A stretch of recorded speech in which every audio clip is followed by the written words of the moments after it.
বলছি আমি নির্বাচন করছি, ভোট আমাকে দিতে হবে। তোকে বিয়ে করে ফেলেছি, এখন আমাকে আর দেখে কে? প্রতিদিন ভালোবাসার নতুন নতুন গল্প পেতে চ্যানেলটি সাবস্ক্রাইব করে পাশে থাকা বেল বাটনে ক্লিক করুন। আপু আর দুলাভাই ধাক্কা দিয়ে বাসর ঘরের ভিতর প্রবেশ করালো। আমি ঢুকে নীলার দিকে তাকিয়ে যা দেখলাম তা বিশ্বাস করার মতো না। দেখি নীলা সিগারেট টানছে। নীলা বলল, জামাইবাবু, কি খবর? সামনে ইলেকশন, ভোট কিন্তু আমাকে দিতেই হবে। আমার মাথায় আকাশ ভেঙে পড়ল। আমি কি শুনছি? আমি বললাম, কি বললা তুমি? বলছি আমি নির্বাচন করছি, ভোট আমাকে দিতে হবে। তুমি নিশ্চয়ই মজা করছো। মজা করার কি আছে, আমি সত্যিই নির্বাচনে দাঁড়াচ্ছি। তুমি না এসব ছেড়ে দিয়েছো? এসব তো করেছি তোকে বিয়ে করার জন্য। তোকে বিয়ে করে ফেলেছি, এখন আমাকে আর দেখে কে? আমি এখনো নীলার কথা বিশ্বাস করতে পারছি না। কিন্তু সিগারেট টানছে এটা সত্যি। লাস্ট কয়েকদিনের আচরণ সন্দেহজনক মনে হয়েছিল। তাহলে কি সত্যি নীলা আগের মতোই রয়ে গেছে? এখন রাস্তায় রাস্তায় ঘুরে বেড়াবে? নীলা বলল, কিরে, কি ভাবছিস? সিগারেট খাবি? নে ধর। আমি সিগারেটটা হাত থেকে নিয়ে ফেলে দিলাম। এই কাজ করার পর নীলার মুখ রাগে লাল হয়ে যায়। বসা থেকে উঠে এসে আমাকে চড় মারলো আর বলল, তোর কত বড় সাহস, তুই আমার হাত থেকে সিগারেট ফালায় দিয়েছিস? জানিস আমি কে? আমি এই এলাকার বড় আপু। তাড়াতাড়ি সিগারেট ধরিয়ে আমার মুখে দে। আমি তাড়াতাড়ি সিগারেট ধরিয়ে নীলার মুখে দিলাম। নীলা বলল, শোন, তুই তো বলেছিলি বিয়ে করতে, বিয়ে না করলে ভবিষ্যৎ অন্ধকার, তাই আমি সেটাই করলাম। বিয়ে করলে তো স্বামীর কথা মানতে হবে, তাই এখন আমি তোমার স্বামী। তোমার আমার কথা মানতে হবে। মানবো না, কি করবি? অনেক কিছু। আমাকে কিছু করলে তোর হাত পা ভেঙে সারা জীবনের জন্য লুলা বানিয়ে দিব। আমি ভাবলাম নীলা এখন তার পাওয়ার দেখাচ্ছে, অহংকারে তার মাথা ঠিক নাই। আমি বললাম, শোনো, আমার বোধহয় তোমার মাথা ঠিক নাই। তোমার লম্বা একটা ঘুম দরকার। আমি সম্পূর্ণ ঠিক আছি। আমি যদি চেয়ারম্যান হই, তাহলে কত মানুষ আমাদের সম্মান করবে, তাই না? আমার এত সম্মান দরকার নাই। তোমাদের প্রকৃত সম্মান কোথায় জানো? ওকে ওকে, আমি আর শুনতে চাই না। নীলা, তোমার কি হয়েছে? কি সুন্দর কথাবার্তা ছিল তোমার। কথার মধ্যে আলাদা একটা জাদু ছিল। হঠাৎ করে সব পাল্টে গেল। আমার বোধহয় তোমার মাথা ঠিক নাই। এখন তোমার ঘুম দরকার। কি? আমার মাথা ঠিক নাই? এই বলে ঠাস করে আমাকে চড় মেরে দিল। ব্যথার কারণে কাঁদি নাই, কষ্টের কারণে চোখ দিয়ে পানি চলে আসলো। আমি নীলার পায়ে ধরে বললাম, নীলাপু, তুমি আমাকে মেরে ফেলো, কিন্তু আমার মা বাবার সাথে কটু কথা আর খারাপ ব্যবহার করো না। ওকে, পা ছাড়। না, তুমি ওয়াদা করো। আমার কথার বিরুদ্ধে গেলে? তাদের সাথে নরম ভাষায় কথা বলবা। ওকে, বলবো। আমি খেয়াল করলাম নীলার পায়ে ধরাতে নীলা কেমন যেন মোচড় দিয়ে উঠল। যতক্ষণ পায়ে ধরে রাখছিলাম ততক্ষণ বড় বড় শ্বাস নেয়। আমি পা ছেড়ে এক কোণায় গিয়ে বসলাম। কিছুক্ষণ কোনো কথা বললাম না। আমি বললাম, আমার ঘুমে ধরেছে, আমি ঘুমিয়ে যাই। এই সময় গয়না কে খুলবে? কেন, তোমার হাত আছে না? আমি একটা বালিশ আর খেতা নিয়ে নিচে শুয়ে পড়লাম। নীলা বলল, ওপরে শো। না, তোমার সাথে শুব না। কেন? চিন্তা ভাবনা করে দেখো। আমি এই বলে নিচে বিছানা করে শুয়ে পড়লাম। নিচে কার্পেট আছে, বালিশ আর খেতা দিয়ে শুয়ে পড়লাম। আপু দুলাভাই কম্বল দেয় নাই। ভাবছে আজ রাতে এমনিতেই গরম থাকবো, কম্বল লাগবে না। আমি নিয়ত করলাম যতদিন পর্যন্ত নীলা আমার কথা মতো না চলবে, ততদিন আমি নীলার শরীর টাচ করব না। আর যদি বেশি বাড়াবাড়ি করে তাহলে অন্য ব্যবস্থা করব। ভাবছিলাম আজ নীলার 27 বছরের জীবনের একটা কষ্টের ইতি ঘটতে যাচ্ছে, কিন্তু না, সেই কষ্টটা আরো দীর্ঘমেয়াদী হলো। নীলার মুখটা আমার চোখে ভাসছে। মন চাচ্ছে এখন গিয়ে মনের ইচ্ছা মতো কিস করার জন্য, কিন্তু সেটা সম্ভব না। যেদিন পর্যন্ত আমার পায়ে ধরে মাপ না চাইবে, ততদিন পর্যন্ত কোনো স্পর্শ নাই। যদি পরকীয়া করে করুক, পরদিন অন্য মেয়ে নিয়ে আসবো। যেহেতু 27 বছর কোনো পরকীয়া করে নাই, মনে হয় না সামনে করবে। এসব কথা ভাবতে ভাবতে কখন যে ঘুমিয়ে পড়লাম। সকালবেলা ঘুম থেকে উঠে দেখি নীলা পাশে আমাকে জড়িয়ে ধরে ঘুমিয়ে আছে বিছানার উপর। আমি সাথে সাথে উঠে পড়লাম। নীলাও উঠে পড়ল আর বলল, কি হলো? উঠে পড়লি কেন? তোমাকে কে বলেছে আমার সাথে শুতে? আমার মন চাইছে তাই। থাকো তুমি তোমার মন নিয়ে। আমি চলে গেলাম ওয়াশরুমে। ওয়াশরুম থেকে বের হয়ে টেবিলে পড়তে বসলাম। কিছুক্ষণ পড়লে মা ডাক দিল খেয়ে যেতে। খাইতে গেলাম। মা জিজ্ঞেস করলো, নীলা কই? আসে নাই? না। আসবো নে। মা আমার রুমে গেল, গিয়ে নীলাকে নিয়ে আসলো। আমি খাওয়া দাওয়া করে চলে গেলাম রুমে। একটা কথাও বললাম না, খেয়ে চলে আসলাম। বিছানায় শুয়ে মোবাইল টিপছি। নীলা চা আনলো, বলল, এই নে চা। টেবিলে রাখো। নীলা টেবিলে রাখলো। নীলা বলল, আমি বাইরে যাব। যেখানে মনে চায় যাও, আমাকে জিজ্ঞেস করার কি আছে। দেখলাম নীলা রেডি হয়ে বাইরে চলে গেল। আমিও পিছে পিছে বের হলাম, কারণ সে আমার বউ। সবচেয়ে বড় কথা হলো আমি তাকে ভালোবাসি। নীলা এলাকার কয়েকজন ছেলের সাথে দেখা করলো, তাদের সাথে অনেকক্ষণ কথা বলল। আবার নীলা বাড়ির দিকে হাঁটা ধরলো। আমি দোকানে গিয়ে সিগারেট ধরাইলাম, খেয়ে বাসায় আসলাম। দেখি নীলা ঘর ঝাড়ু দিচ্ছে। আমি বিছানায় শুয়ে পড়লাম। নীলা আমার দিকে আর চোখে তাকাচ্ছে, দেখে আমি কিছু বলি কিনা। কিন্তু না, আমি একটা কথাও বলবো না। যতদিন পর্যন্ত এসব না ছাড়বে, এভাবে মানসিক কষ্ট পেয়ে যাবে। ঝাড়ু দিয়ে আমার পাশে শুইল। আস্তে আস্তে নীলা একটা হাত আমার শরীরে রাখলো। আমি যত বিরক্ত আছে সব বিরক্ত নিয়ে নীলার দিকে তাকালাম। নীলা হাত সরিয়ে নিল। আমি উঠে কাপড় নিয়ে ওয়াশরুমে চলে আসলাম। ভাবলাম আমার কথা মানবে না, আবার আমার কাছ থেকে সুখের আশা করে। এত সোজা না দুনিয়াটা। আমি দেখলাম নীলার কয়েকটি কাপড় ভিজানো আছে, সেগুলো ধুয়ে দিলাম। আমি গোসল করে কাপড়গুলো নিয়ে ছাদে চলে গেলাম। ছাদে গিয়ে কাপড় নেড়ে আসলাম। এসে দেখি নীলা ওয়াশরুমে মনে হয় গোসল করছে। আমি টেবিলে বসে বই ঘাঁটছি। ভাবছি এক রুমে দুই মানুষ, একজনের সাথে আরেকজন কথা বলে না। নীলা ওয়াশরুম থেকে গোসল করে বের হলো, নতুন এক শাড়ি পরে, যেটা দেখে আমার মাথা পুরো গরম হয়ে গেল। নীলা কাপড় নেড়ে বিছানায় বসে চুল আঁচড়াইতেছে, আর আমি লোভাতুর দৃষ্টিতে নীলার দিকে তাকিয়ে রইলাম। তার কোমরের একাংশ দেখা যাচ্ছে। আমি কাশতে কাশতে বাথরুমে চলে গেলাম। আধা ঘন্টা পর বের হলাম। বের হয়ে দেখি জমিয়ে মার সাথে আড্ডা দিচ্ছে। দিনটা কেটে গেল, সারাদিন কেউ কারোর সাথে কথা বলি নাই। রাতের বেলা আমি পড়তেছি, নীলা শুয়ে শুয়ে মোবাইল টিপছে। কতক্ষণ পড়লাম জানি না। নীলা বলল, হইছে, আর পড়তে হবে না, এবার ঘুমা। তোমার বলা লাগবে না। আমি আস্তে আস্তে বিছানায় শুয়ে পড়লাম। নীলা আমার পাশে শুইল। আমি বললাম, নীলা, এসব নির্বাচন কি দরকার আছে? চলো আমরা নিজেরা সুন্দর একটা সংসার করি। দেখ, নির্বাচন সম্পর্কে আমাকে কিছু জিজ্ঞেস করবি না। ওইটা তো বাইরে। এখন তো আমরা দুজন একসাথে। এখনো তুমি আমার থেকে অনেক দূরে। এই বলে আমি বালিশ নিয়ে নিচে চলে আসলাম। আমি কি করব বুঝতে পারছি না। আজকে নীলাকে অনেক সুন্দরী দেখাচ্ছে। আমার মন বলছে এমন একটা মেয়েকে আমার মন চাচ্ছিল। কেন জানি মনে হচ্ছে সে কাছে থেকেও অনেক দূরে। মা বাবা যদি জানতে পারে নীলা নির্বাচন করবে, তাহলে কি যে হবে আল্লাহ জানে। সবচেয়ে বেশি কষ্ট পাবে মা। এর আগে নীলাকে আটকাতে হবে। কেমন জানি একটা আওয়াজ আসছে, মনে হচ্ছে কেউ কাঁদছে। নীলা কাঁদছে, বুঝছি নীলা কষ্টে কাঁদছে। আমি বুঝতে পারছি না কি করব। নীলার কাছে গিয়ে নীলাকে সান্ত্বনা দিব? চাইলেই সম্ভব, কিন্তু না, আমি তা করছি না। কাঁদুক, ইচ্ছে মতো কাঁদুক, বুঝুক তার জীবন আমি কতটা গুরুত্বপূর্ণ। অনেকক্ষণ হয়ে গেল, এখনো কাঁদছে। এখন আমার নিজেরও খারাপ লাগছে। আমি উঠে নীলার শরীরে হাত রেখে বললাম, নীলা। নীলার সাথে সাথে আমাকে জড়িয়ে ধরলো। আমিও জড়িয়ে ধরলাম নীলাকে। দেখি নীলার চোখে পানি আমি মুছে দিলাম। নীলার শ্বাস আমার মুখে আসছে, তার শরীর থেকে মিষ্টি একটা গন্ধ আসছে। আমি ভাবলাম আর আগানো যাবে না। আমি ঘুমের ভান করে সারা শরীর ভার ছেড়ে দিলাম বিছানায়। নীলা আমাকে জড়িয়ে ধরে ঘুমিয়ে পড়ল। তারপর আমিও ঘুমিয়ে পড়লাম। সকালবেলা উঠে দেখি নীলা আমাকে জড়িয়ে ধরে শুয়ে আছে। আমি উঠে আস্তে আস্তে ওয়াশরুমে চলে গেলাম। বের হয়ে দেখি নীলাও উঠে গেছে। আমি পড়তে বসলাম। পড়ে খাওয়া দাওয়া করে ভার্সিটি চলে আসলাম। ভার্সিটি অনেকেই জানে না আমি যে বিয়ে করেছি, আর আমি কারোর সাথে এতটা ক্লোজ না। আমার ফ্রেন্ড বলতে সবাই, আবার কেউ না।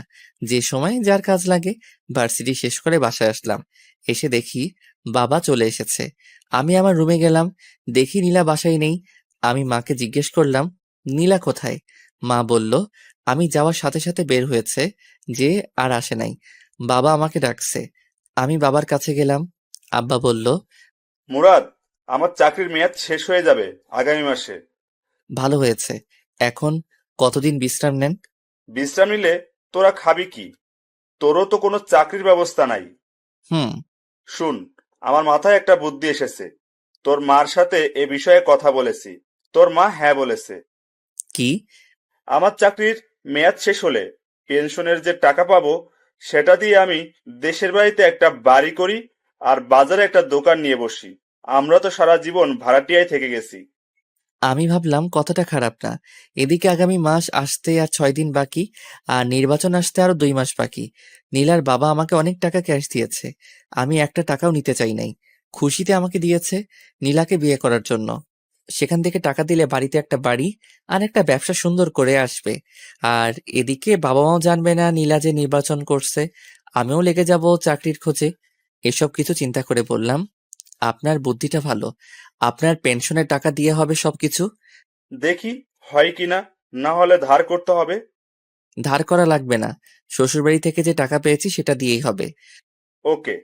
তোমার অফিসে চাকরির কোনো পোস্ট খালি আছে? না। তাহলে আমি আগামীকাল থেকে লেগে পড়ি চাকরির খোঁজে। তাই কর। আমি রুমে এসে ভাবতে লাগলাম নীলা কোথায় গেল। নীলার মার কাছে ফোন দিলাম। হ্যালো আম্মা, কেমন আছেন? ভালো। বাবা, তুমি কেমন আছো? ভালো। আম্মা, নীলা বলছিল বাড়ির কাছে এক বান্ধবীর বাসায় যাবে। সে কি আপনার এখানে এসেছে? না তো। ওকে, তাহলে বোধহয় এসে পড়বে। আমি ফোন কেটে দিলাম। নীলাকে ফোন দিলাম, ধরছে না, কেটে দিচ্ছে। আমি কি করব কিছু বুঝে পাচ্ছি না। ঘর থেকে বের হব তাকে খোঁজার জন্য, অমনি নীলা ঘরে ঢুকলো। আমি কিছু বললাম না, আর বললে কি হবে, সে তো আমার কথা শুনবেই না। এরপরেও আমি জিজ্ঞেস করলাম, কোথায় গিয়েছিলে? বাড়িতে গিয়েছিলাম। ও, মিথ্যা কথা ভালোই বলতে পারো। যেখানে মনে চায় সেখানে যাব, তোকে বলতে হবে? এমন কথা শুনে আমার মেজাজ গরম হয়ে যায়। আমি কানে কানে গিয়ে বললাম, রাতে তাহলে কাঁদিস, তোর খবর আছে। দেখবো না তুই কি করস। ওকে। মা নীলাকে ডাক দিল। নীলা চলে গেল। আমি একটু বাইরে বের হলাম। একটা চায়ের দোকানে গিয়ে সিগারেট নিলাম। কোথা থেকে জানি এক ছেলে এসে জিজ্ঞেস করলো। কি ভাই, কি খবর? আমি চিনতে পারলাম সাজিদ। এই তো আছি। তোমার আর বড় আপুর বলে বিয়ে হয়েছে? হুম। তুমি কি করে বড় আপুকে পটিয়ে বিয়ে করে ফেললে? আমার ভাবতে অবাক লাগছে। আরে ভাই, কপালে আছে। সেটাই, তোমার বউ তো নির্বাচনে পাশ করব। সত্যি? তুমি জানো না, আজকে যে বক্তৃতা দিছে অর্ধেকের বেশি মানুষ তার পক্ষে চলে এসেছে। তাই নাকি? ধুর ভাই, আপু আপনার কাছে কিছুই বলে না? কোথায় বক্তব্য দিয়েছে? আপনি জানেন না? ওই সামনের মোড়ে। এত আয়োজন, এত কিছু, এসবের খরচ কে দিয়েছে? বড় আপু। ধুর ভাই, আপনি আমার কাছ থেকে চালাকি করে কথা জেনে নিচ্ছেন। আপু জানতে পারলে আমাকে মারবে। ধুরু ভাই, বসো। মামা বেনসন দাও তো। মামা এসে সিগারেট দিল। আমি বললাম, আমার একটা কাজ করতে পারবা? আপুর বিরুদ্ধে আমি কিছুই করতে পারবো না। আরে বোকা, সে তো আমার বউ, আমি তার বিরুদ্ধে কি বলবো? শোনো, তুমি শুধু বলবা সামনে কোথায়, কোন জায়গায় তোমাদের বড় আপু বক্তব্য দেয়। কি করে বলবো? ফোন করে। ফ্ল্যাক্সির টাকা? 500 টাকা দিয়ে বললাম, এবার হবে। হুম।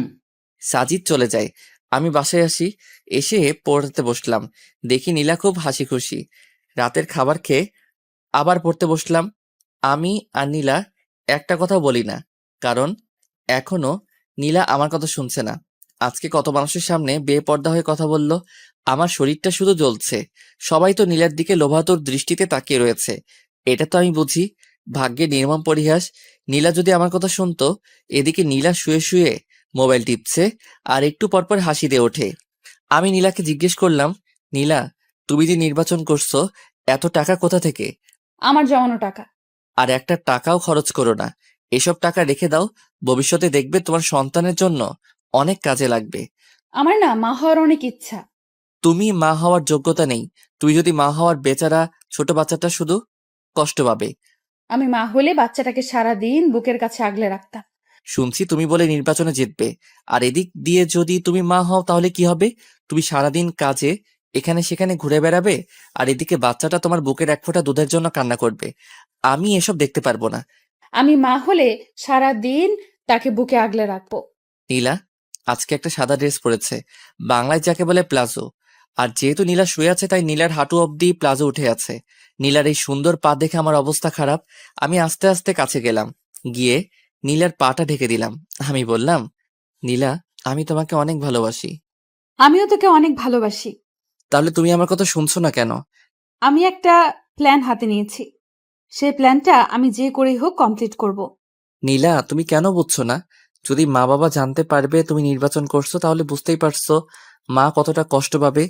যেই মাকে তুমি বিয়ের কথা বলাতে মা সাথে সাথে রাজি হয়ে যায়, তোমাকে কতটা বিশ্বাস করে। একটু ভুলের জন্য সব শেষ হয়ে যাবে। আমাকে একজন বলছে, একজনে অনেক কথা বলবে, এসব কথায় কান্না দিতে। সকল স্বামী তার স্ত্রীর ভালো চায়, আমি কখনো তোমার খারাপ চাই না। নীলা, এসব হলো ছেলে মানুষের কাজ। তোমার উচিত আমাদের সংসার কিভাবে সুন্দর করা যায় সেটা চিন্তা ভাবনা করা। যা তো এখান থেকে তুই, আমার ভালো লাগছে না। আমি জানি নীলা, আজকে তুমি কোথায় গিয়েছো। জানলে ভালো। কেন নীলা, তোমার কি একটু জানের ভয় নেই? আছে। তাহলে এত মানুষের সামনে বেপর্দা হয়ে কিভাবে কথা বললে? আমি অনেকক্ষণ প্র্যাকটিস করেছি। আর আমাকে কি কেউ মেরে ফেলবে নাকি? তুমি একা একা চলো, আমার ভয় করে। তাহলে তুই আমার সাথে চল। নীলা, তুমি আমাকে ভালোবাসো? হুম। যদি আমি তোমাকে ছেড়ে চলে যাই, তাহলে তুমি কষ্ট পাবে না? ছেড়ে চলে যাবে মানে? যেখানে যাস সেখান থেকে তোকে বের করে আনবো। হুম। নীলার এমন কথা শুনে আমার চোখ দিয়ে পানি পড়ছে।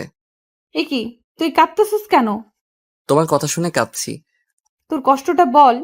হয়তো তোমার সুখের দিনে আমি থাকবো না, আর আমার সুখের দিনে তুমি থাকবে না। কেন? ইস, নীলা, তুমি যদি আমার কথা বুঝতে। আমি তোমার সাথে না থাকতে পারলেও তোমার ছায়া হয়ে থাকবো। মানে? মানে বুঝতে হবে না, এখন ঘুমাও।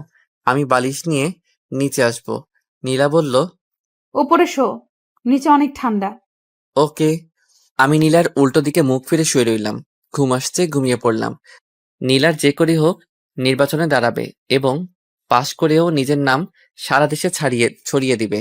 এখন যদি যে কোনো বাতাসে উপেক্ষা করবে, রাস্তাঘাটে হাঁটলে কত সম্মান করবে মানুষ। মুরাদের আবদার নীলা বুঝতে পারে, কিন্তু নীলাকে নির্বাচনে দাঁড়াতেই হবে। নীলা ভাবছে, নীলা নির্বাচনে পাশ করলে মুরাদ দেখবে তার কত সম্মান। তার আগে যেভাবেই হোক তাকে টিকে থাকতে হবে। নীলা আবার ভাবে সে কোনো ভুল করছে না তো, কিন্তু লোকের সমর্থনে সব ভুলে যায় নীলা। নীলা বুঝতে পারছে মুরাদ খুব কষ্ট পেয়েছে। মনে মনে নীলা ভাবে আর মাত্র 2টা মাস, তারপর দেখতে পাবে তোমার আর কোনো কষ্ট থাকবে না। নীলারও ঘুম পাচ্ছে। নীলা জানে এখন মুরাদের শরীরে হাত দিলে মুরাদ রাগ করবে, তাই নীলা মুরাদের শরীর ঘেঁষে ঘুমানোর চেষ্টা করলো। আস্তে আস্তে নীলা মুরাদের শরীরটা জড়িয়ে ধরলো। শেষমেশ মুরাদকে জড়িয়ে ধরে ঘুমিয়ে পড়লো। সকালবেলা ঘুম থেকে উঠে দেখে মুরাদ পড়ছে। নীলা অনিচ্ছা সত্ত্বেও কেন জানি পিছন থেকে জড়িয়ে ধরলো। মুরাদও নীলার হাতটা নিয়ে নীলার হাতে চুমু খেলো। আর কিছুক্ষণ পর নীলা ওয়াশরুমে চলে আসলো। একেবারে গোসল করে বের হলো। ছাদে কাপড় নাড়তে যাবে। 3তলা থেকে 4তলায় উঠলো। 4তলায় এক মহিলার কাণ্ড দেখে নীলা থমকে যায়। দেখলো একটা বাচ্চা ছেলেকে চোখে চোখে মুখে চুমু দিয়ে বলল, যাও বাবা, বাবার সাথে স্কুলে যাও। আর বাচ্চাটা বলল, বাই মা। যাওয়ার সময় বাচ্চাটা মার গালে চুমু খেলো। শেষমেশ টাটা দিতে দিতে বাচ্চাটা চলে গেল। নীলা পুরো কাজটা দেখলো। দীর্ঘ একটা শ্বাস ফেলে মনে মনে বলল, ইস, আমার যদি এরকম একটা বাচ্চা থাকতো। পেটের দিকে হাত দিয়ে পেটের মধ্যে হাত বুলিয়ে দেয় নীলা।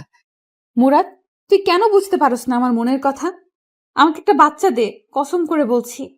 তার কোনো কষ্ট আমি হতে দিব না।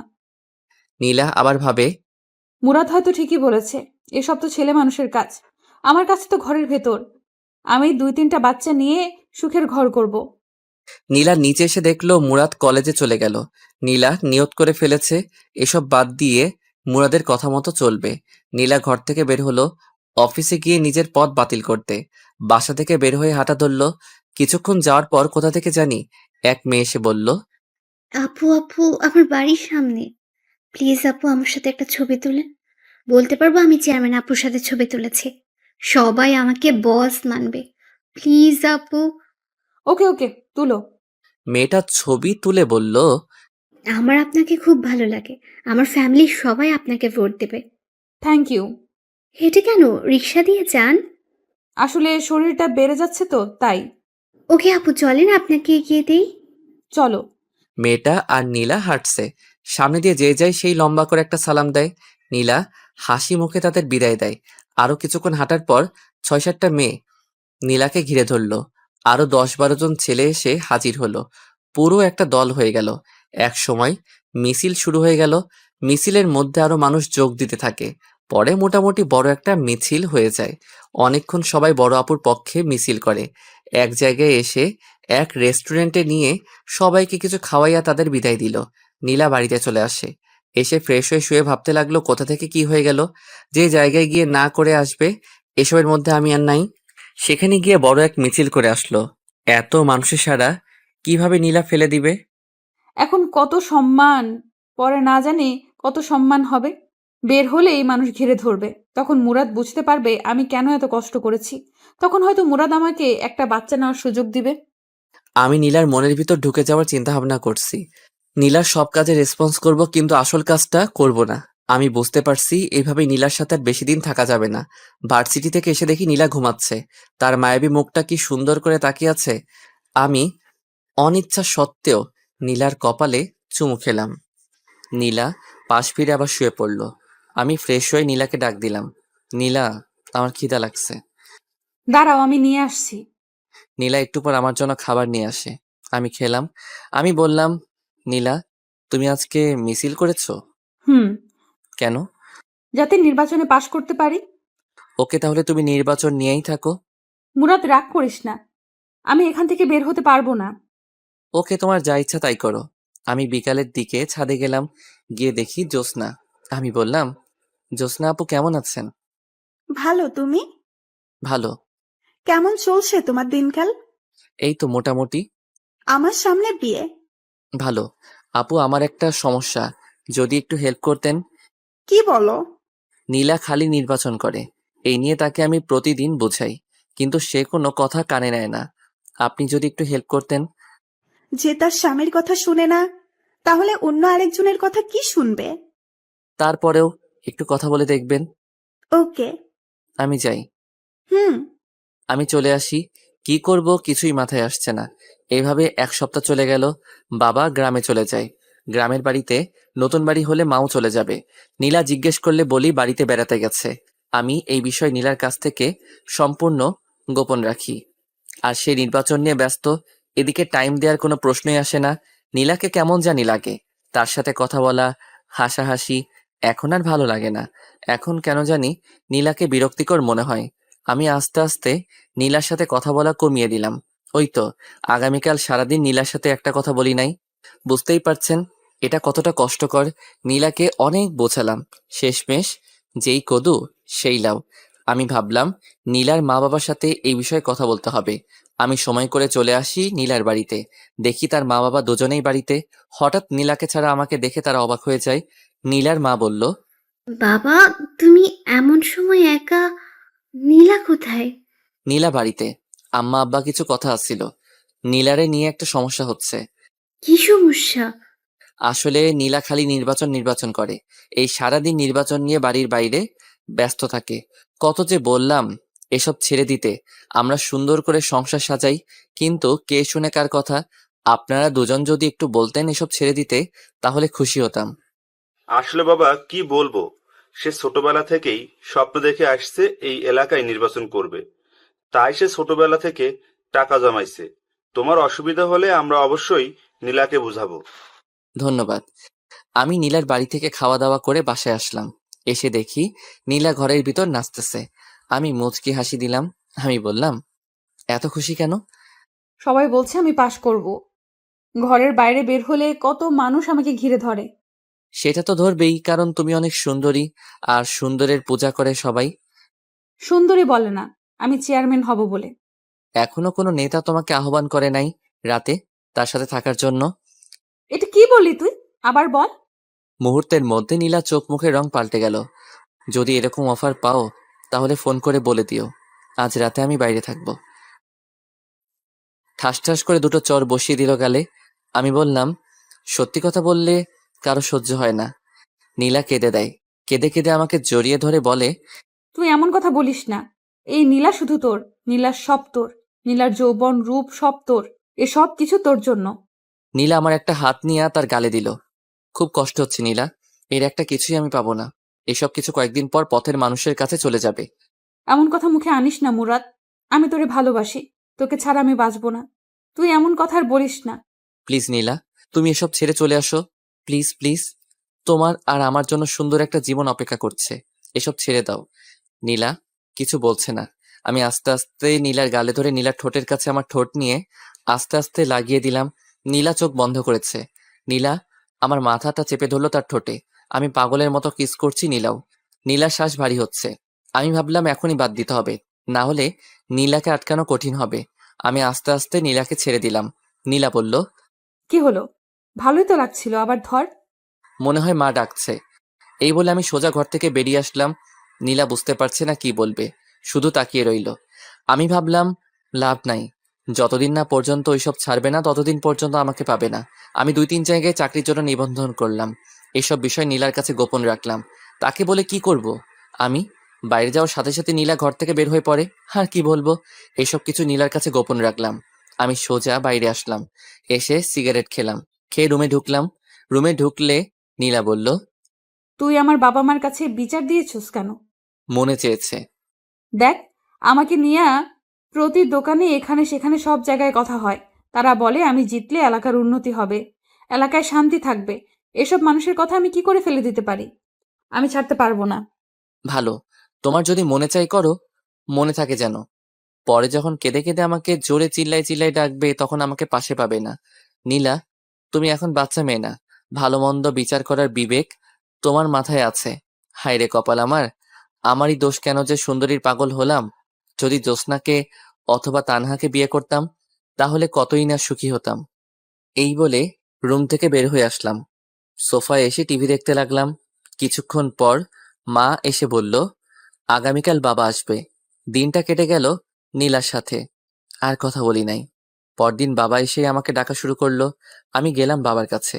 একটা কাগজ ঢিল দিয়ে বলল, এসব কি মুরাদ? আমি কাগজ ধরে দেখি নীলার নির্বাচনের পোস্টার। তার মানে বাবা জেনে গিয়েছে নীলা নির্বাচন করছে। বাবা আবার বলল, কোথায়? তোর বউ কোথায়? আস্তে বাবা, আমার কথা শোনো। কি শুনবো? আমি জানি নীলা নির্বাচনে দাঁড়াচ্ছে। কি বললি তুই? নীলা নির্বাচনে দাঁড়াচ্ছে? তার কত সাহস! তাড়াতাড়ি তার মাকে ফোন দে। এমন অলক্ষী মেয়ে আমাদের দরকার নেই। শোনো, আমি তোমাদের বুঝিয়ে বলি। বাবা, আমি জানি না যে নীলা নির্বাচনে দাঁড়াচ্ছে। বাসরাতে সে আমাকে বলে, তখন যা হওয়ার হয়ে গেছে। এখন তার কিছু করার নাই। আমি নীলাকে অনেক বোঝালাম, কিন্তু কে শুনে কার কথা। আব্বা মা যা হওয়ার হয়ে গেছে। তোমরা কোনো টেনশন করো না, আমি বিষয়টি দেখছি। তোর বউ যেন আমার সামনে না পড়ে। ওকে, আমি দেখছি। আমি চলে আসলাম। দেখি নীলা চুপচাপ বসে আছে আর আমার দিকে আর চোখে তাকাচ্ছে। আমি হাসি মুখে বললাম, তোমাকে কিছু বলবো না, তোমার যা মনে চাই করো। নীলা কিছু বলল না। আমি চুপচাপ বেলকনিতে গিয়ে বাইরে তাকিয়ে রইলাম। নীলা আমার পাশে এসে দাঁড়ালো আর বলল, তোকে আমি কষ্ট দিতে চাইনি মুরাদ। আমার কষ্ট তো কিছুই না। মা আর বাবা অনেক দুঃখ পেয়েছে তোমার এই অপ্রত্যাশিত কাজে। সরি। সরি বলে কি লাভ? সরি বললে কি আর তুমি এসব থেকে ফিরে আসবে? তুমি তো বুঝতে পারছো না সবাই তোমাকে কি সম্মান করবে। বলবে দেখো দেখো চেয়ারম্যানের জামাই। সব ছেলেরা তোমাকে দেখে হিংসা করবে। নীলা, তুমি এখনো ছোট রয়ে গেছো। আমার জায়গায় যদি অন্য কেউ থাকতো তাহলে এতদিনে তুমি এতদিনে কি? চেয়ারম্যান হয়ে যেতে। আমি যে ভালো সেই জন্য তোমাকে বাধা দিচ্ছি। শুনো, এখন তুমি গিয়ে আমার মায়ের কাছে আর বাবার কাছে মাপ চাইবা। বলবা আর আমি নির্বাচনে দাঁড়াচ্ছি না। বলবো না। বলবা না? না না না। আমি আমার হাত উঠাইলাম চর দিতে, কিন্তু কোনো এক টানে আর পারলাম না চর মারতে। নীলা বলল, মারলি না চা? দেখতাম তোর কত সাহস। এখন যদি আমি একটা ফোন করি তাহলে শত শত ছেলে চলে আসবে। আমি চাইলে তোকে মেরে বুড়িগঙ্গা নদীতে ফেলে দিতে পারি। আমি মোবাইল দিয়ে বললাম, এই নাও, এখন তোমার ছেলেদের ফোন দাও।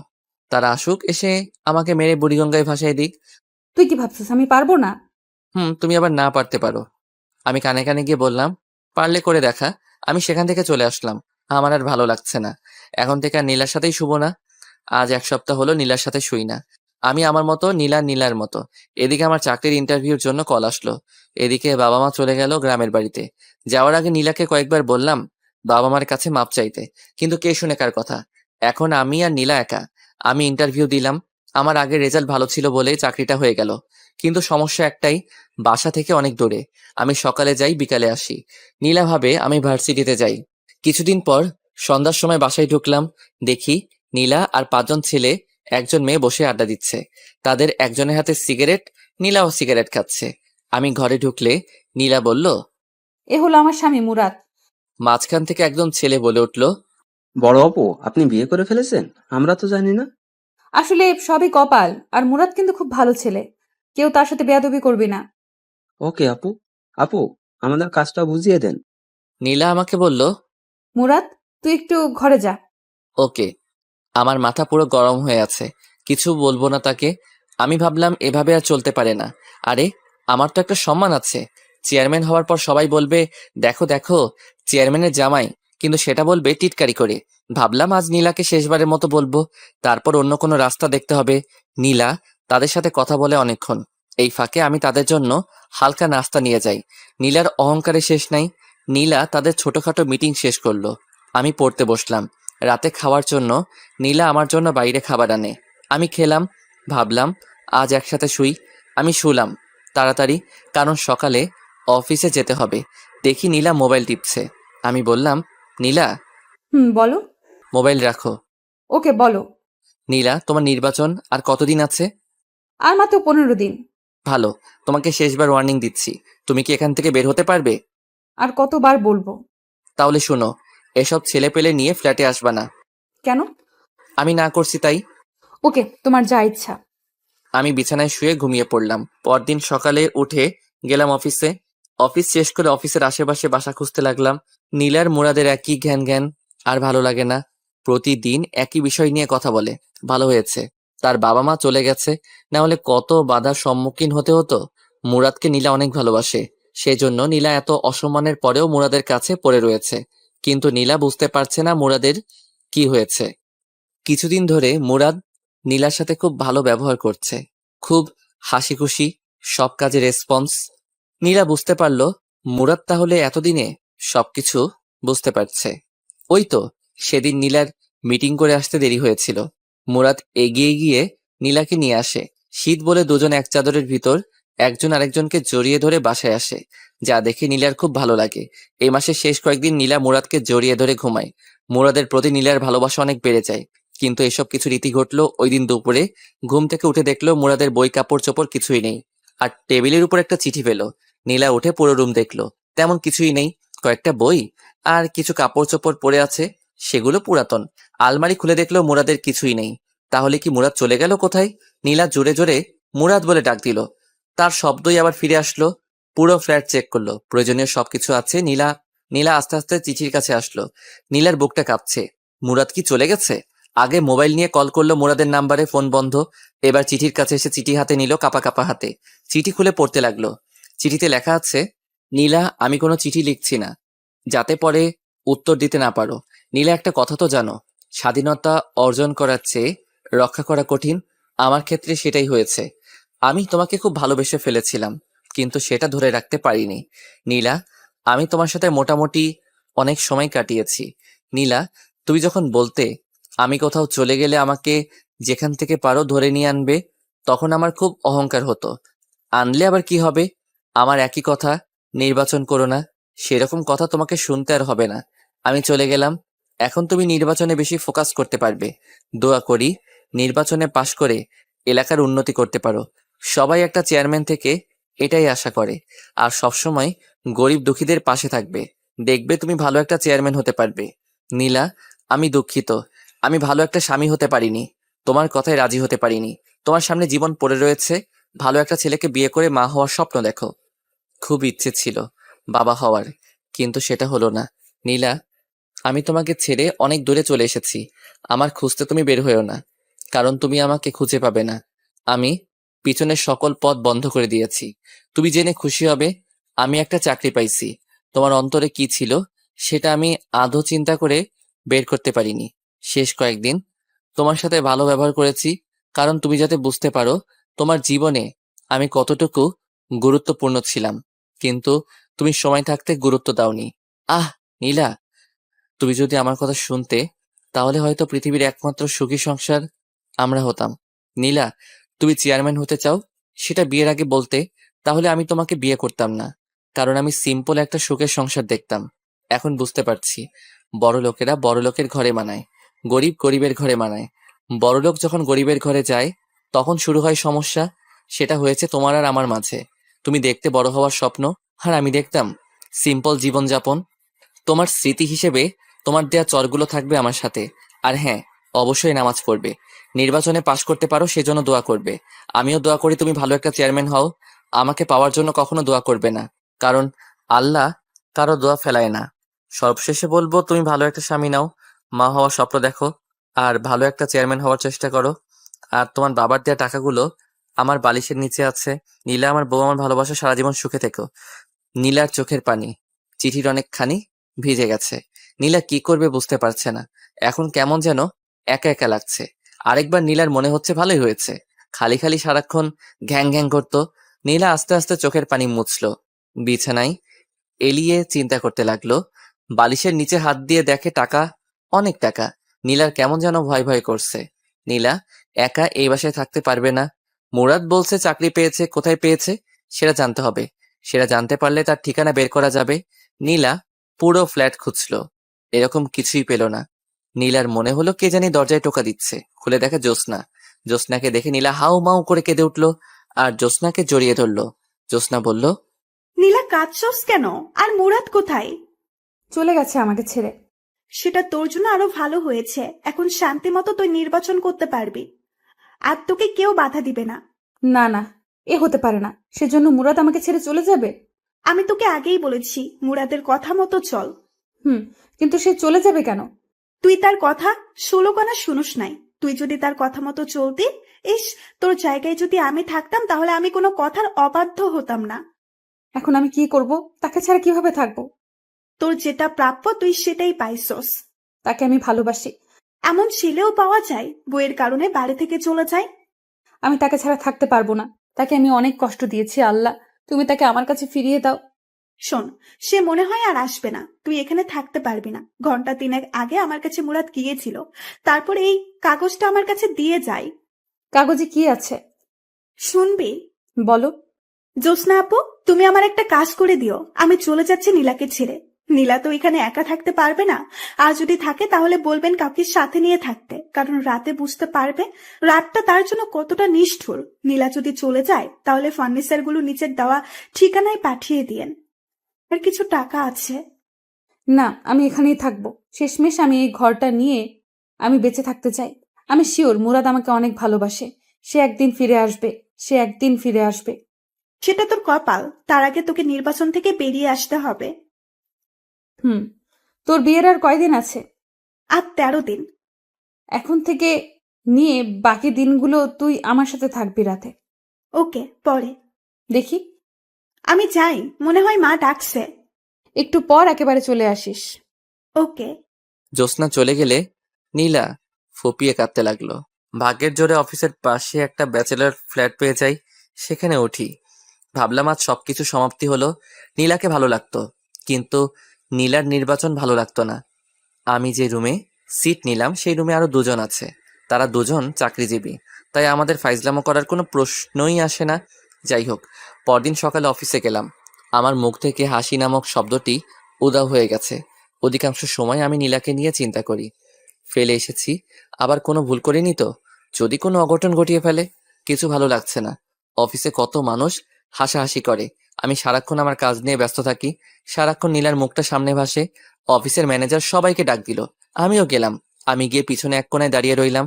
এক একজনকে এক এক কাজ দিয়ে বিদায় করছে ম্যাডাম। সবার পরে আমার সিরিয়াল আসলো। মেয়েটা আমার থেকে মনে হয় 3 বছরের ছোট। ছোট হলে কি হবে, বস তো বসই। আমাকে আমার কাজ দিলে আমিও চলে আসি। অফিসে কত মেয়ে, সারাক্ষণ নীলার কথা মনে পড়ে। নীলা এখন কি করছে? মনে হয় কাঁদছে, আবার মনে হয় সে তো এখন খুশিতে নাচছে, কারণ তাকে বাধা দেওয়ায় আর কেউ নেই। ধুর, যেটা চলে গেছে সেটা গেছেই, এখন কাজে মনোযোগ দেই। অফিস শেষ করে রুমে এসে গোসল করে খাওয়া দাওয়া করে শুয়ে রইলাম। কিছুক্ষণ শুয়ে থাকার পর পাশের একজন বলল, তার নাম সাজ্জাদ। ভাই, আপনি এরকম সবসময় নীরব আর মুখ গোমড়া করে রাখেন কেন? কোনো সমস্যা? আমাদের বলেন, দেখি হেল্প করতে পারি কিনা। ভাই, আপনার কি বউ আছে? হ্যাঁ ভাই। তার কথা আপনার মনে পড়ে না? হ্যাঁ, মনে পড়ে। প্রতিদিন কথা বলি, আজকে তো কয়েকবার কথা বললাম। ভাই, আমি আমার বউকে সারা জীবনের জন্য ছেড়ে চলে এসেছি, তাই ভাই তার কথা চিন্তা করি। কেন ভাই, আপনি আপনার বউকে ছেড়ে চলে এসেছেন? ভাই, শখের বশে এক সিনিয়র আপুকে বিয়ে করেছিলাম। বিয়ের পর তার কথা আমি শুনতাম, কিন্তু সে আমার কথা শুনতো না, তাই ছেড়ে চলে এসেছি। Very interesting. আমরা দেখি যত কম বয়সী মেয়ে, আর তুমি কি না সিনিয়র আপুকে বিয়ে করো। থাক ভাই, যা হওয়ার হয়ে গেছে, এখন সামনে ফোকাস করেন। দেখবেন আরো ভালো মেয়ে কপালে আসবে। হুম। আমি পড়তে বসলাম, কারণ আমাকে ভার্সিটি শেষ করতে হবে। এটা বেসরকারি, যে কোনো সময় চাকরি চলে যেতে পারে। পরদিন অফিসে গেলাম, সারাদিন অফিস করলাম, কারোর সাথে কথা বলিনি। সবাই টিফিন করে আর আমি নীলার কথা চিন্তা করি। সে কি এখনো ঠিক আছে নাকি? আমি নেই বলে কারোর সাথে কামে লিপ্ত হয়েছে? না না, নীলা এরকম মেয়েই না। ভাবলাম নীলাকে একটা নজর দেখে আসবো। আগামীকালই যাব, অফিস শেষ করে চলে আসব। এক লোক এসে খবর দিল ম্যানেজার ডাকছে। আমি অফিসে গেলাম। ম্যাডামকে দেখে আমার মেজাজ গরম হয়ে যায়। ম্যাডাম, এটা কোনো কাপড় পরলো? একটা টাইট জিন্স আর টাইট শার্ট, ঠোঁটে লিপস্টিকে ভরা, চুলগুলো মাথায় পাহাড় করে রেখেছে। আমি লজ্জায় মাথা নিচু করে দাঁড়িয়ে রইলাম। নীলাকে আমি জিন্স অবস্থায় দুদিন দেখেছি, তারপরেও প্রথম প্রথম। আর সবসময় নর্মাল পোশাক পরতো, যার কারণে নীলাকে আমার অনেক ভালো লাগতো। আর শাড়ি পরা অবস্থায় দেখলে মনে হতো, রিয়ান ভাইয়ের কথাটা, কোন গ্রহ থেকে এসেছো তুমি, যেখানে শুধু রূপের চর্চা করা হয়। এখন নীলার শাড়ি পরা মুখটা মনে হলে শরীরে কাঁপুনি দিয়ে ওঠে। বসেন। আমি মাথা নিচু করে চেয়ারে বসলাম, আবার বলল, মুরাদ ভাই, এখানে কি আপনার কোনো কাজ করতে অসুবিধে হচ্ছে? না। তাহলে সব সময় এমন মনমরা হয়ে থাকেন কেন? দুদিন একেবারে বেশি। আমার মতে এই অফিসে আসার পর একমাত্র আমার সাথে আপনি কথা বলেছেন। কেন? কারণ জানতে পারি?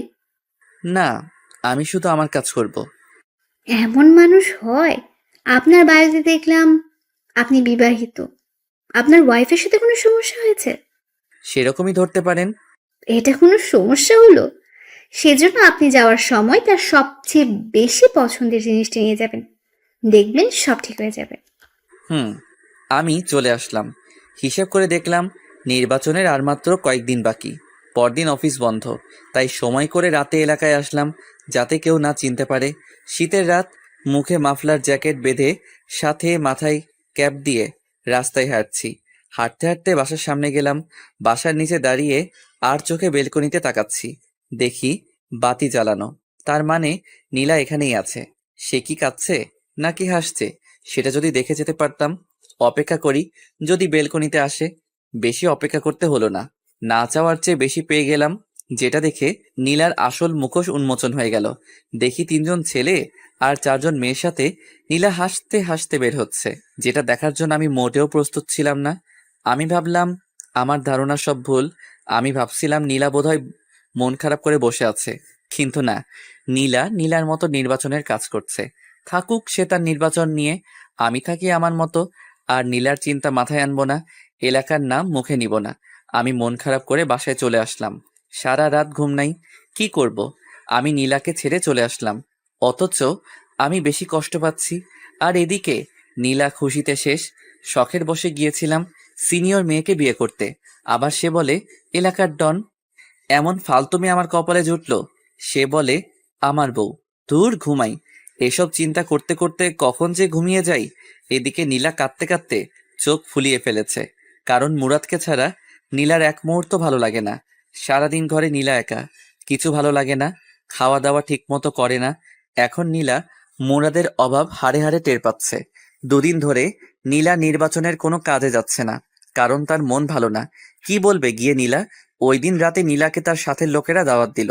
নীলা বলে দিয়েছে আসতে পারবে না, কিন্তু হলো কি, রাতে কয়েকজন বাসায় এসে হাজির। তাদের জোড়াজড়িতে নীলা তাদের সাথে গেল।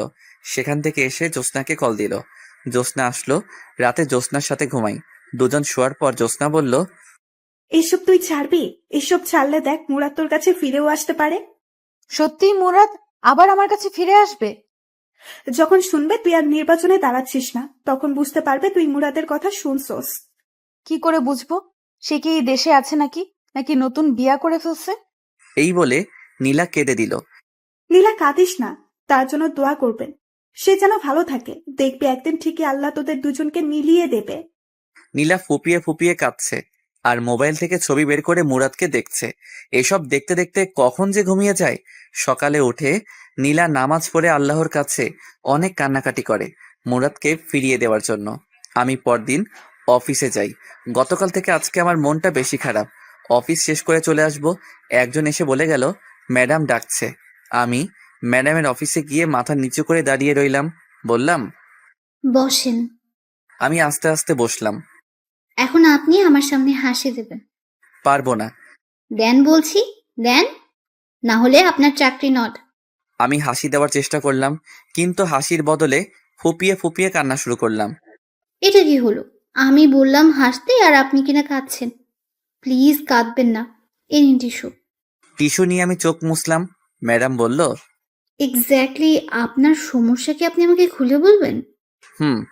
আপনার ওয়াইফ কি মারা গেছেন? না, তবে বেঁচে থেকেও আমার সাথে নেই। আমি বুঝেছি। যান, আপনাকে কিছুদিন ছুটি দিলাম, বউকে নিয়ে কোথা থেকে ঘুরে আসেন। হুম। আমি চলে আসলাম, কিন্তু পরের দিন আমি অফিসে যাই। ম্যাডাম অবাক হয়ে যায়, কিন্তু কিছু বলল না। আমি হিসেব করলাম নীলার নির্বাচন হতে আর সপ্তাহ 7 দিন আছে। কিছু ভালো লাগছে না, কেন জানি মন চাচ্ছে নীলাকে আরেকটা নজর দেখতে। দূর আমার বেহায়া মনে, আমি আর নীলার কথা মনে আনবো না। ভাবলাম আরেকটা বার দেখেই আসি, এটাই শেষ। পরদিন রেডি হয়ে রাতে বের হলাম। কিছুক্ষণ জার্নি করার পর এলাকায় পা রাখলাম। আমার উদ্দেশ্য বাসায় নিচে দাঁড়িয়ে তার হাসি মুখটা দেখে চলে আসবো। বাসার কাছে চলে আসলাম, এমন সময় একটা নারী চিৎকার আসছে। আমি আস্তে আস্তে হেঁটে আরো কাছে গেলাম। চিৎকার চেনা চেনা লাগছে। কাছে গিয়ে দেখি নীলা। আমার সারা শরীরে একটা হিমশীতল স্রোত বয়ে গেল। দেখি 4 জন ছেলে নীলাকে ঘিরে ধরেছে। একজন বলছে, তুই নির্বাচন করবি? শালিকে ধর, তার নির্বাচনের স্বাদ মিটিয়ে দেই। ভাবলাম তারা বিপক্ষ দলের কেউ। একজন ছেলে নীলার দিকে আগাচ্ছে। আমি বুঝতে পারছি না নীলাকে তারা কি করবে। দেখি ওনা টান দিয়ে সরিয়ে দিতে চাইলো। আমার মাথায় রক্ত উঠে গেল। ভাগ্যবশত আমার পাশে একটা বেলচা ছিল। আমি মুখটা ভালো করে ঢেকে নিলাম যাতে নীল না বুঝতে পারে। বেলচা নিয়ে আগালাম। যেহেতু চারদিকে অন্ধকার, তাই একদিক থেকে উদয় হয়ে যে নীলার ওড়না দিয়ে টান দিল, তার পিঠে গিয়ে আঘাত করলাম। শালা! জোরে এক চিৎকার দিয়ে নিচে শুয়ে পড়লো। আমি আবার অন্ধকারে চলে গেলাম। আমি তাদের দেখছি, কিন্তু তারা আমাকে দেখছে না। তারা সতর্ক হয়ে গেল। আমি জায়গা পরিবর্তন করে আরেকটার পিছনে গিয়ে তার পায়ে আঘাত করলাম। সেও চিৎকার করে শুয়ে পড়লো। আমি আবার অন্ধকারে চলে গেলাম। আমি আবার জায়গা পরিবর্তন করে আরেকটার পিছনে গিয়ে তার ঘাড়ে আঘাত করলাম। সেও শুয়ে চিৎকার করতে লাগলো, ও মা গো, ও মা, ও মা গো। আমার অন্ধকারে চলে গেলাম। আমি অন্ধকারে চলে গেলাম। যেহেতু শীতের রাত, কুয়াশা, কিছুই দেখা যায় না। আবার রাত। আরেক হালা চিৎকার করে বলছে, শালা কে রে তুই? সাহস থাকলে সামনে আয়। আমি আস্তে আস্তে পা টিপে তার পিছনে গিয়ে দাঁড়ালাম। শেষমেশ সে বুঝতে পারে, কিন্তু ততক্ষণে আমার হাত রেডি। সে ঘুরে আর আমি তার কানে নিচে নরম জায়গায় ঘুষি চালালাম। সে দাঁড়ানো থেকে অজ্ঞান হয়ে ডাইরেক্ট রাস্তায় পড়লো। একজনকেও মাথায় আঘাত করলাম না, যদি মারা যায়। আমি আবার অন্ধকারে চলে গেলাম। বাকি 3 জন তাকে উঠিয়ে দৌড়। তারা চলে গেলে আমি নীলার সামনে প্রকাশ হলাম। তার সামনে বেলচা ঢিল দিয়ে রাস্তায় ফেলে ঘুরিয়ে উল্টো হয়ে হাঁটা ধরলাম। কিন্তু নীলার চালাক চোখ আমাকে চিনতে পারে। নীলা আমাকে ডাক দিল, মুরাদ, মুরাদ। এবার অনেক জোরে, কিন্তু আমি আমার মতো হাঁটছি। নীলা কাঁদে আর ডেকেই যাচ্ছে, মুরাদ, মুরাদ, আমার কথা শোনো। কিন্তু আমি আমার হাঁটা থামালাম না, কারণ পিছনে ফেরার টাইম নেই। আস্তে আস্তে নীলার মুরাদ, মুরাদ ডাক মিলিয়ে গেল। আমি আমার গন্তব্যের দিকে রওনা দিলাম। মুরাদ ডাক ডেকেই যাচ্ছে নীলা, কিন্তু কে শুনে কার কথা। নীলা বাসায় এসে বিছানায় শুয়ে কাঁদতে লাগলো। কাঁদছে আর বলছে, আমি কি দোষ করছিলাম? কেন তুই আমাকে এত বড় শাস্তি দিচ্ছস? কে জানি দরজায় টোকা দিল। খুলে দেখে জ্যোৎস্না। জ্যোৎস্নাকে দেখে হাউমাউ করে কেঁদে উঠল। বলল, মুরাদ ছিল ওটা। মুরাদ আমার কাছে আসছিল, আমাকে শয়তানগুলোর হাত থেকে রক্ষা করেছে। কোথায় সে? কই? কখন দেখছস? আমাকে বুঝিয়ে বল। আমি ডাক্তারের দোকান থেকে আসছিলাম ওষুধ নিয়ে, তখন 4 জন ছেলে আমাকে ঘিরে ধরলো। আমি জোরে জোরে চিৎকার করতে লাগলাম। তখন কোথা থেকে জানি এক ছেলে তাদের মায়ের দিল। ছেলের মায়ের সামলাতে না পেরে তারা চলে যায়। আমি ভালো করে খেয়াল করে দেখি ওটা মুরাদ। আমি কতবার যে ডাকলাম মুরাদ, মুরাদ বলে, কিন্তু সে আসলো না। আবার কাঁদা শুরু করলো নীলা। জ্যোৎস্না নীলাকে সান্ত্বনা দিতে লাগলো। দেখছস, মুরাদ সারাক্ষণ তোর উপর চোখ রাখছে। তুই ভালো করে চল।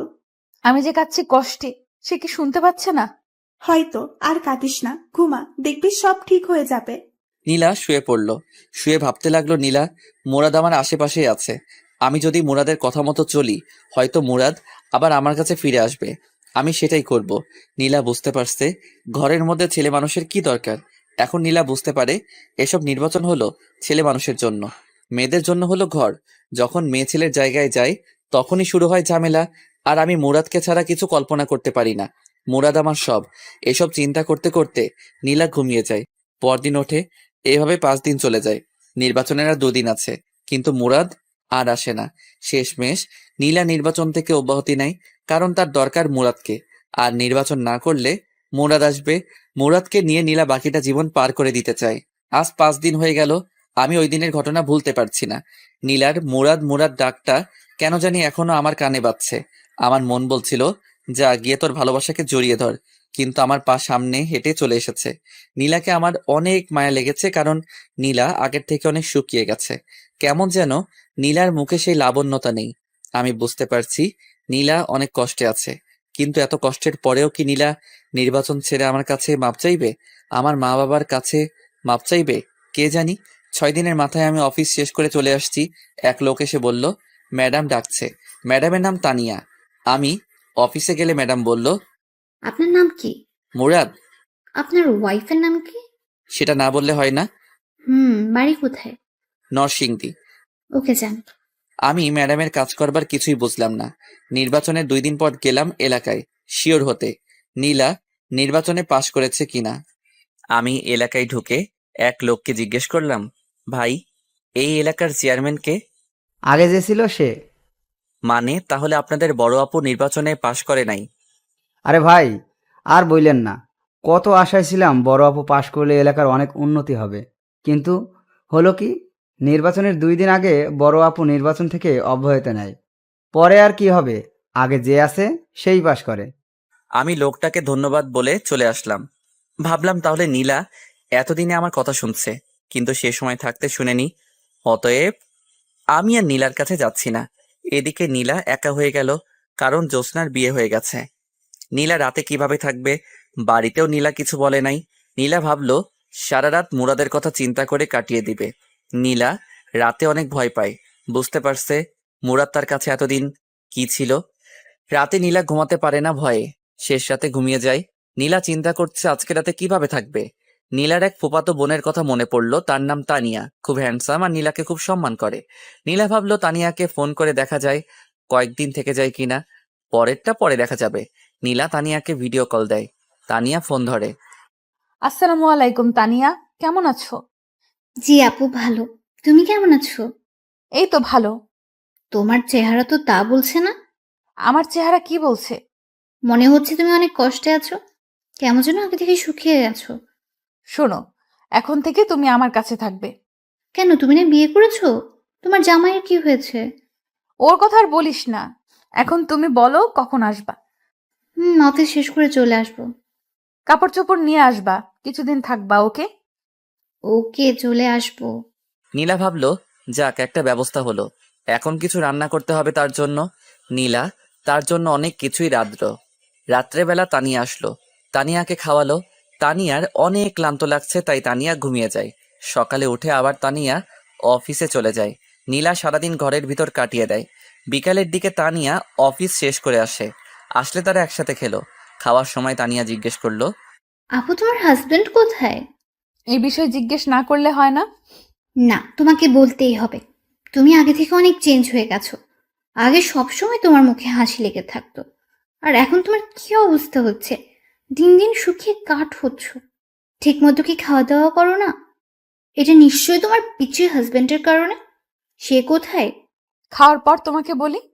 ওকে, খাওয়া দাওয়া করে দুজনে বিছানায় বসলো। তানিয়া বলল, এবার বলো। সে আমাকে ছেড়ে চলে গেছে। কি? এটা কি করে সম্ভব? সারা জীবন শুনে এসেছি স্বামীর জ্বালায় মেয়েরা বাপের বাড়ি চলে যায়। এ তো দেখছি পুরো উল্টো। তুমি কি এমন করেছো যার কারণে তোমাকে ছেড়ে চলে যেতে হলো? তার কোনো দোষ নেই, সব দোষ আমার। আমি তার কথা শুনিনি। বুঝেছি। তুমি এখানে কেন পড়ে রয়েছো? সে যেহেতু তোমাকে ছেড়ে চলে গেছে, তাহলে তুমি বাড়ি চলে যাও। একা একা ভয় করে না?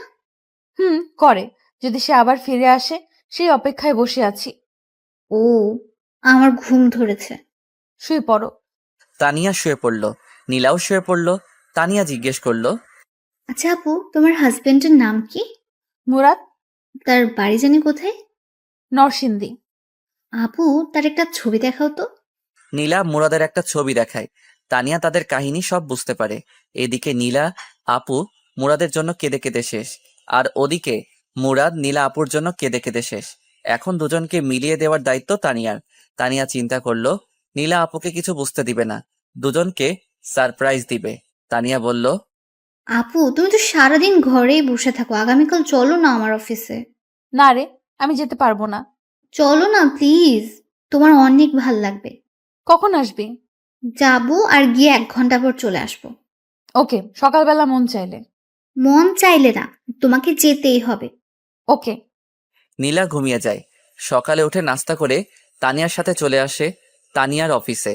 গিয়ে তানিয়া যে অফিসে বসে কাজ করে সেখানে গিয়ে বসলো। তানিয়া বলল, আপু তুমি একটু বসো, আমি আসছি। ওকে, তাড়াতাড়ি চলে আসিস। ওকে। একটু বসলো নীলা। কে জানি অফিসে প্রবেশ করলো। নীলার পাশের চেয়ারে বসলো। নীলা মাথা নিচু করে বসে আছে, ভালো লাগছে না। একটু বসলো, ভাবলো উঠে বাইরে চলে যাবে, কিন্তু নীলার নাকে পরিচিত একজনের ঘ্রাণ আসছে। বুকের ভিতর কেমন যেন চিনচিন করে উঠল, মনে হচ্ছে পাশের লোকটার কাছ থেকে। নীলা আস্তে আস্তে মাথা উঁচু করে আর চোখে লোকটার দিকে তাকালো। তাকিয়েই অবাক হয়ে গেল, এ তো দেখি মুরাদ। নীলার চোখটা বিশ্বাসই করতে পারছে না। পাশে বসা ছেলেটা মুরাদ। নীলা কেন জানি বিশ্বাস করতে পারছে না পাশে বসা ছেলেটা মুরাদ। শিওর হতে ডাক দিল, মুরাদ, মুরাদ, মুরাদ। ডাকে আমার ঘুম ভেঙে যায়। স্বপ্নে দেখতেছিলাম নীলা আমাকে ডাকছে। চোখ খুলে দেখি সাজ্জাদ ভাই ডাকছে। বলল, ভাই কখন থেকে ডাকছি, উঠেন না। ভাই স্বপ্ন দেখছিলাম। আমি বুঝছি, স্বপ্নে দেখছিলা বউ তোমাকে ডাকছে, সেজন্য উঠতে মন চায় না। হুম, আপনি কি করে বুঝলেন? ভাই, এমন আমার অনেক হয়েছে। ও, অভিজ্ঞতা আছে আপনার? হুম। আমি ফ্রেশ হয়ে খেয়ে অফিসে চলে আসলাম। একটু পর একজন এসে বলল, তানিয়া ম্যাডাম ডাকে। আমি অফিসের সামনে আসলে একজন বলল, ভিতরে গিয়ে বসতে, ম্যাডাম আসবে।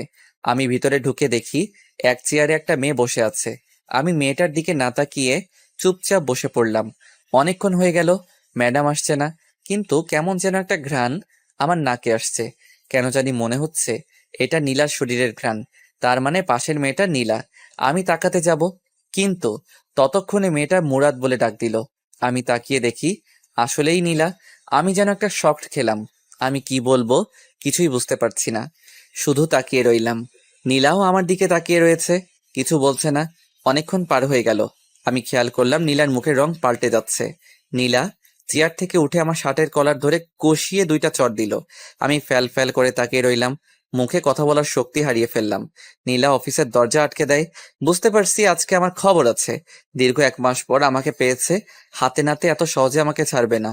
নীলা লাফ দিয়ে আমার মাথার চুল ধরে টেনে নিচে নামালো, আমাকে নুইয়ে আমার পিঠে মারতে থাকে আর বলতে থাকে, বল, বল কেন আমাকে ছেড়ে চলে আসলি? বল, বল কেন আমাকে ছেড়ে চলে আসলি? আমি কি দোষ করছিলাম? বলছি বলছি, প্লিজ আর মেরো না। তুই না আমাকে ছেড়ে চলে আসছস, তাহলে বেঁচে আসছস কেন? তোমার কারণে। মিথ্যে কথা। তাহলে এতদিন আসিস নাই কেন? কারণ তুমি আমার কথা শুনো নাই। সেজন্য চলে আসবি তুই? পিঠে আরেকটি কিল দিয়ে আমাকে জড়িয়ে ধরলো আর কাঁদতে লাগলো। আমি বললাম, কাঁদছো কেন? এখন তো আমাকে পেয়ে গেছো। এটা তো সুখের কান্না। আমি ভাবতে পারি নাই আমি চলে যাওয়ার পর তুমি এতটা কষ্টে থাকবে। আমি ভাবছিলাম তুমি আরো হাসি খুশি ভাবে নির্বাচন কমপ্লিট করবে আর আমাকে সারা জীবনের জন্য হারাবে। আসলে তুই চলে যাওয়ার পর তোর মর্যাদা বুঝতে পারি। মুরাদ, তুই আমাকে ক্ষমা করে দে। আমি তোকে অনেক কষ্ট দিয়েছি। তুমি যদি প্রথমে আমার কথা শুনতে, তাহলে হয়তো এতটা কষ্ট করতে হতো না। তুই আমাকে আবার ছেড়ে চলে যাবি?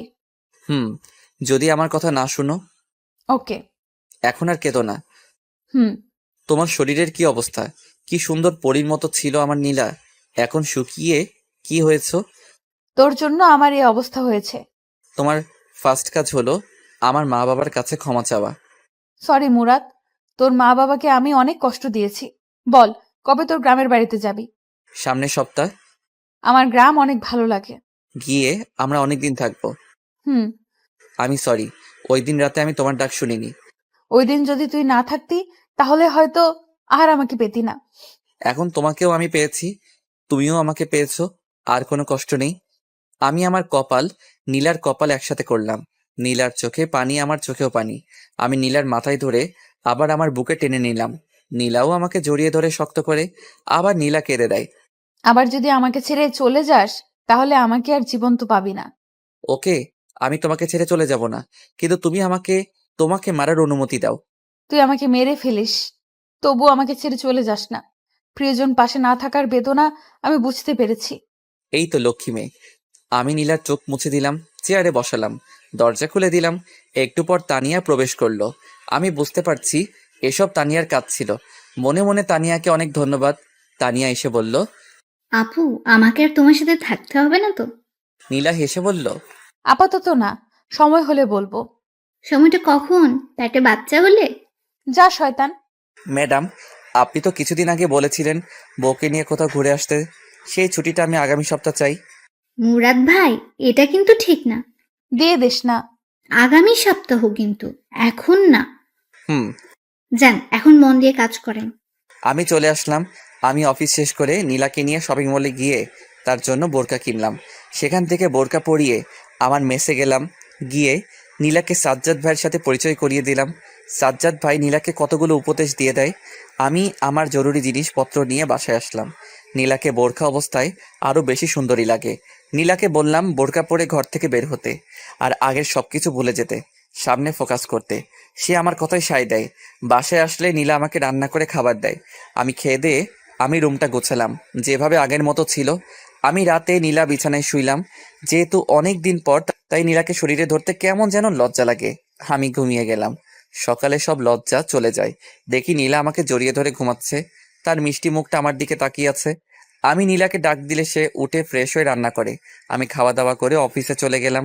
অফিস থেকে এসে দেখি নীলা একটা গোলাপি কালার শাড়ি পরেছে, যেটা দেখে আমার মাথা এমনি ঠিক নেই, তাও আবার তার শরীর থেকে মিষ্টি একটা গন্ধ আসছে, আর তার একাংশ দেখা যাচ্ছে।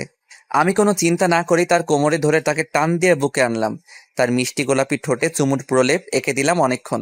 নীলা আমাকে টেনে নিয়ে বিছানায় ধাক্কা দিয়ে ফেলে দেয় আর বলে। তুই না আমাকে অন্য একটা জগৎ থেকে ঘুরিয়ে নিয়ে আসবি? আমার শরীর আনচান সেখানে যাওয়ার জন্য। আমি বুঝতে পারছি নীলা কিসের কথা বলছে। আমি এতদিন সেটার জন্য অপেক্ষা করছি। আমি নিশার ঘাড়ে চুমু খেতে থাকি। আমি আস্তে আস্তে নিচে, বাকি কাজটুকু নীলা সেরে ফেলে। ভাবলাম এত ফেতনার ভিতরেও নীলা নিজেকে সম্পূর্ণ ঠিক রেখেছে। আমরা সন্ধ্যার সময় শুইলাম, উঠলাম। পরের দিন সকালে নীলা বলল।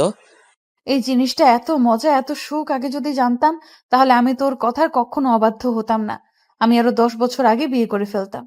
তখন কিন্তু তুমি আমাকে পেতে না। তা ঠিক। এখন বলো কি খাবে?